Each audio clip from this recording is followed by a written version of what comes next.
Okay, and then you can kind of pick out those things.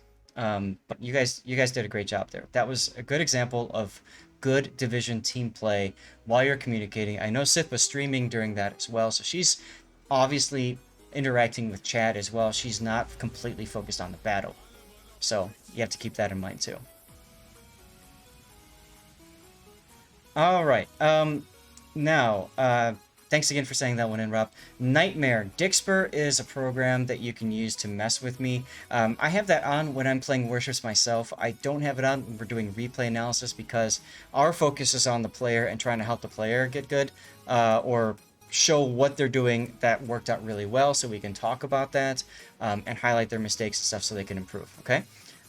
If we have Dixper on, that kind of takes us out of that. So that's why it's only on during the regular playing perspective. Okay.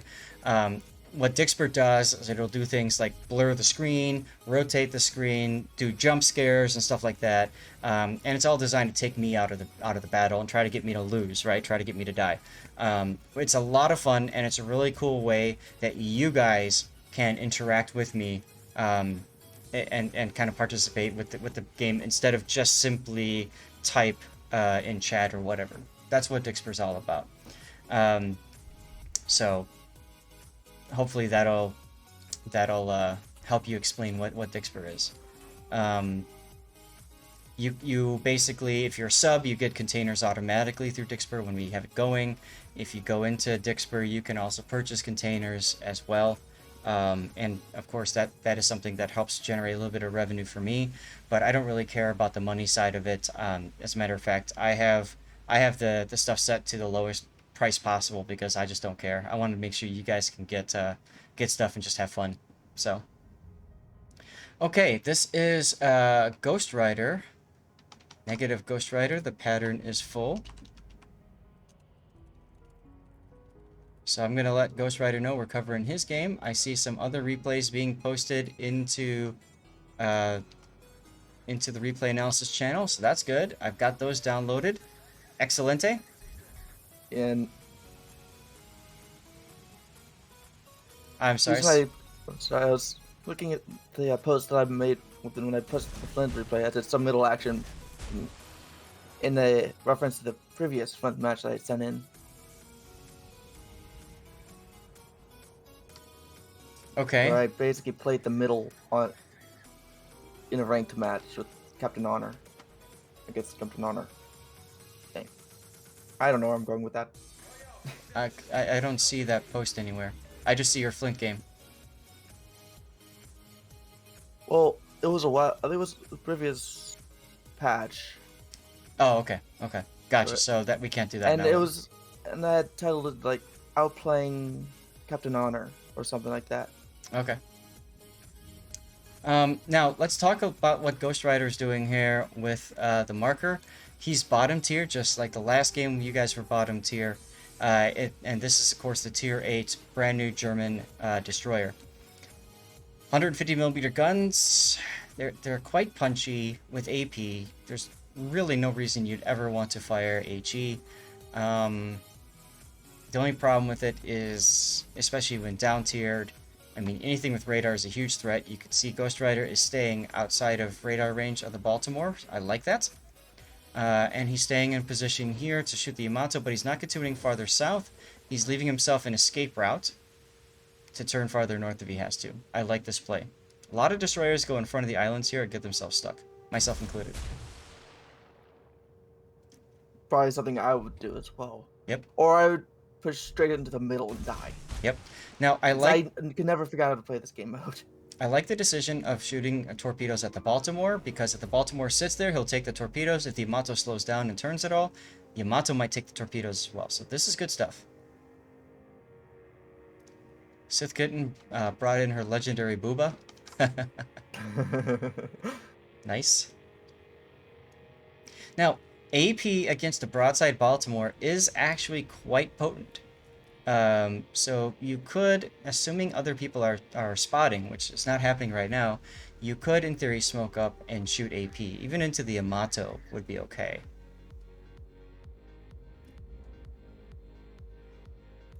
Now, we were talking on the last stream about mods. I run a mod, a mini-map mod. It's called, I think it's called Battle Frame mini-map mod. Yep, look at that. And it tells me the radar range of targets.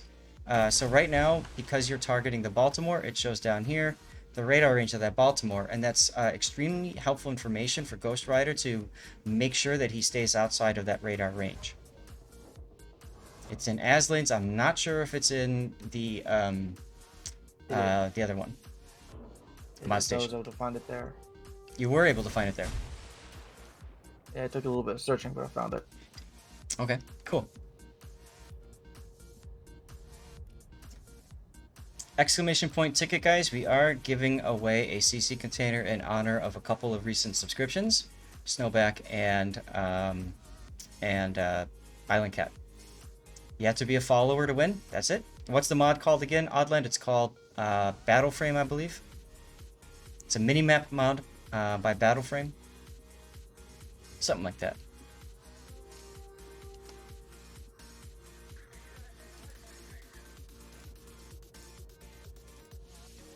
And those of you that have subbed recently, again, you do get a free Cover My Replay. So if you want me to cover one of those replays that you submitted, by all means, let me know. Otherwise, you can always hold that for a future stream. Now, this is getting a little ballsy here, getting closer into the radar range of the Baltimore. But I think that's because you wanted to turn to get your torpedoes off. Fortunately for you, the Baltimore is reversing, and he very well might have already used his radar. You're welcome, Odland. Once you get it, you hold down the control key, go to the gear settings here, make sure all of these items are checked, in my opinion. You don't have to, but I would. Oh, beautiful torpedoes on the Baltimore. Switch to guns and finish. Never mind.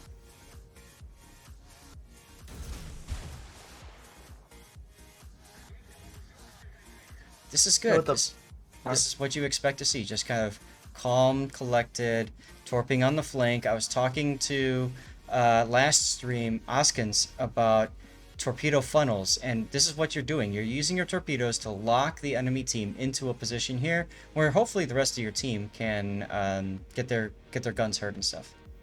Sorry, Rob, what were you gonna say? Yeah, with the Baltimore, because I managed to get my detection range down to below, slightly under radar range. If I get spotted without shooting, I pop radar instantly. Right. Which has caused quite a few destroyers off guard, and I've actually gotten cussed out in chat because of that. Of course. Because what happens is some destroyers think, oh, well, he's not using his radar now, he doesn't know I exist, so I can pull it. Now, depending on the ship and its concealment, you know, go from Minotaur, where you're guaranteed to radar somebody if you're spotted, to some ships that have a higher concealment, like I'm thinking, like Stalingrad, for example, is 14. You know, a radar there is probably going to be wasted unless you have a good intuition that they're pushing up. Hey, Winter. How are you today? And yeah, I think it's on Mod Station. I know for sure it's on Aslane's, and it might be on Mod Station as well. But with you dumping torps in like this, you see the enemy is forced away. The enemy cannot turn towards you to turn away. That means that they're forced into the middle of the map in order to turn away from you. That's, again, what I was talking about. Oskins, if you ever watch this replay, that's what I was talking about before, about torpedo funneling.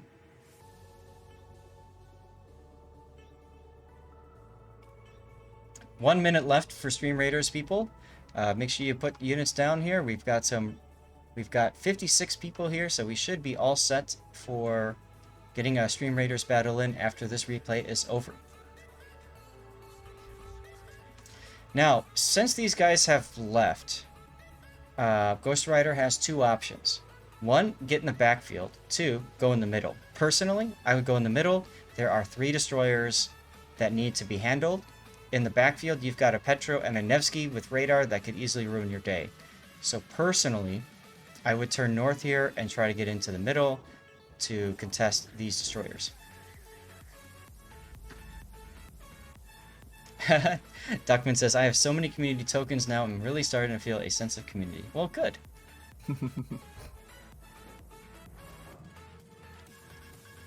After my stream today, guys, I get to take Stevie to the vet. He's okay, don't worry. It's just our normal... It's just our normal annual checkup, but after Prue died last weekend, I want to get him checked.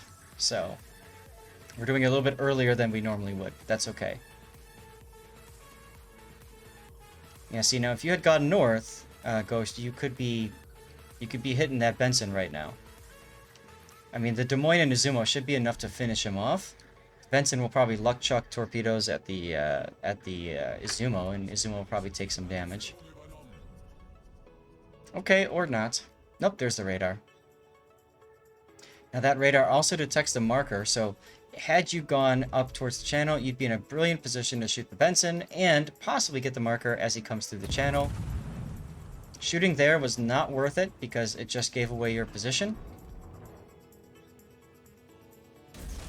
Hey, Dread Pirate, how are you doing?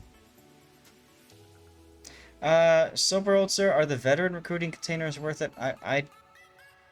It's up to you. Personally, I would probably just hold the replay or the community tokens for specific tier, premium tier ships containers, because then you know you're guaranteed to get a ship. If you want other things that come in the veteran container beyond the premium ship, then by all means, they're worth it. But otherwise, I don't know.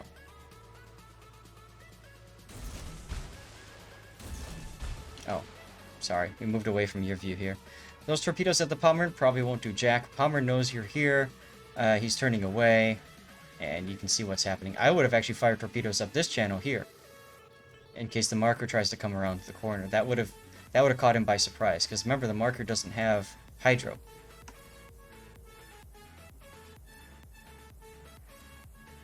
Also, if you keep going this direction, look at the Nevsky. Nevsky's last spotted. Actually, he's detected right now, and he's heading your way. So before you know it, you're within his radar range, and that can be problematic. Almost as problematic as Stevie's fur all over my nose. Oh, Dread, yes, absolutely. I'm still trying to process that. I haven't really talked about the last day and her passing yet, and I don't really feel comfortable doing it just yet. But at some point I will. Now you're within radar range of the Petro, and the Nevsky is nearby as well, and you're in radar range of the Nevsky. So this is kind of like the ultimate oof zone for you right now. So keep that in mind. Again, had you gone north, you'd be relatively safe. You could sit behind an island if you got radared. Now you're caught out. All you can do is just kind of wiggle your butt and hope and pray. It's okay, Broken Trident. Yeah, she went down pretty quick, health-wise, so I'm kind of blessed in a sense, I guess, that there wasn't a huge, struggle with that, right, of hoping and praying that she'll be okay.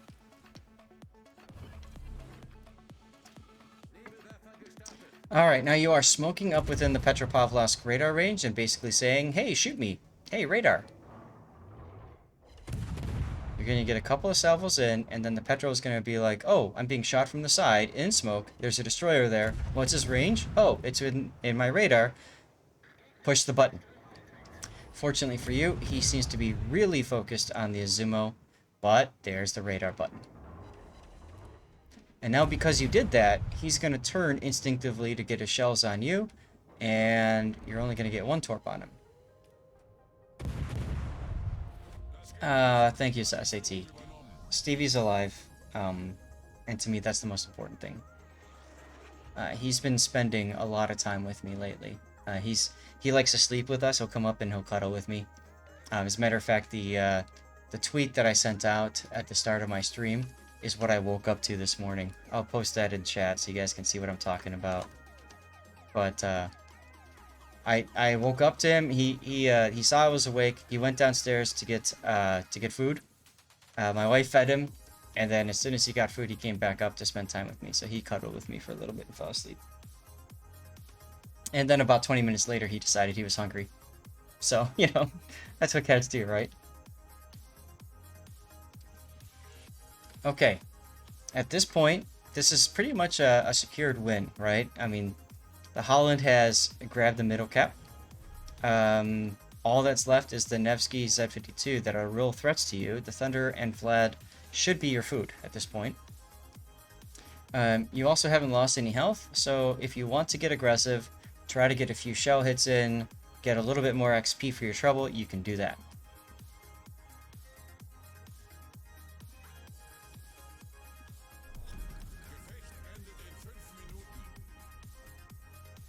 I would not shoot here yet.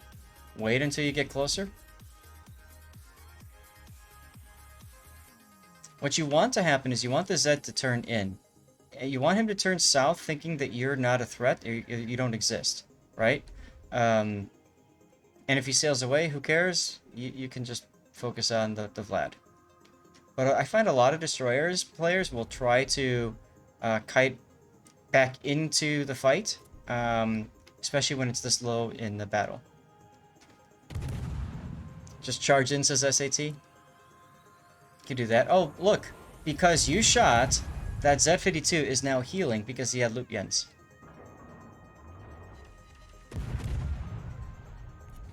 And now you have the Nevsky that sees you. At this point, I would turn hard right towards the Vlad and put my guns left to shoot at the Nevsky. I wouldn't worry about trying to go off detect. He's just going to pop his I win radar button anyway. You're off detect. Unless, of course, he's already used his radar button. In which case, that's going to be fun. Now you're detected, the Zed got closer to you. This is what you wanted the Zed to do, see? Now he's going to hydro lock you. So he's going to keep you locked up on hydro. But now you're out of range. Unfortunately, you cannot shoot the Nevsky or the Vlad anymore. As you can see, both of them saw you and they are running away in fear. It's another reason why I think if you would have gone north before, you would have been better off. You'd have more targets to shoot at. Because everybody instinctively runs away from a destroyer that knows what they're doing. Typically. We're good to stream Raiders after this game is over, guys. About 3 minutes to go in this battle at the most. Although I have a feeling it will be over in about a minute.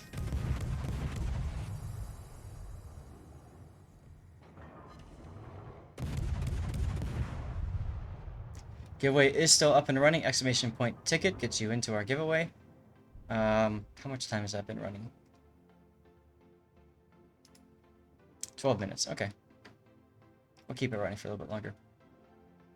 Running full conceal Maerker seems odd. Yeah, I played with concealment. I find a gunboat build is better suited for this style of play. The concealment really hasn't helped him at all, aside from, well, maybe when he started coming closer to that Z52 towards the end.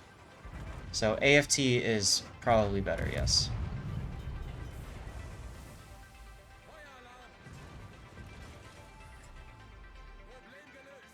AFT, whatever it is that extends the gun range of your main battery. And do full conceal. You just said earlier running full conceal seems odd, so why you say it's generally recommended to do full conceal now? Or are you trying to say you should be buffing the range of the guns? Well, yeah, the conceal worked against him because he got detected, turned away, and then the hydro smoke trick thing happened. But I find on a ship like this, yeah, exactly, right. That's what I was confused about. I think SAT meant to say full gunboat, and you said conceal. But absolutely, you want to buff the guns on this as much as possible. The buff to AP shell damage is a must. That 2-point skill, whatever it's called. The range is important. The reload of your guns are important. The torpedoes, you could choose to buff. I wouldn't. I would much rather buff the guns. Your bread and butter in this is going to be guns, not torpedoes. Although in this case, you did quite well with your torpedoes. Most of the time with a German destroyer, you want to be able to do your best to outgun a cruiser or battleship if they come close to you or something like that and show you broadside. So things that improve your gun reload, your gun range, gun damage are all really good skills. Long range secondary somethings, I think.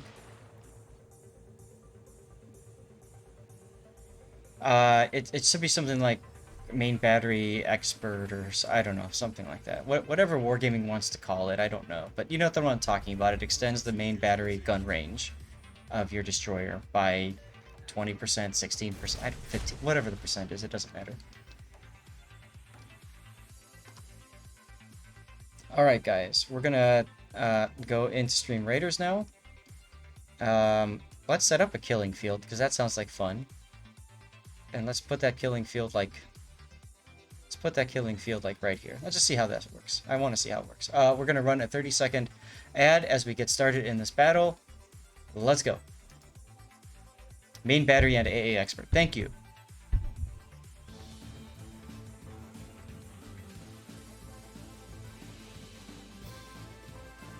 Ah, it's a frozen dino. Okay. So that's not going to matter then, because they're stuck. Why am I playing what? The spell? I just wanted to try it.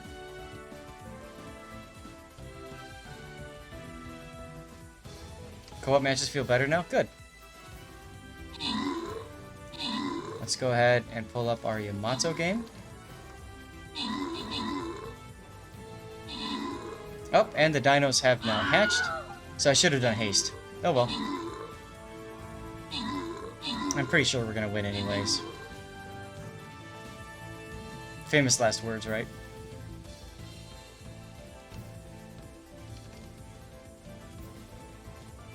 Awakened dino.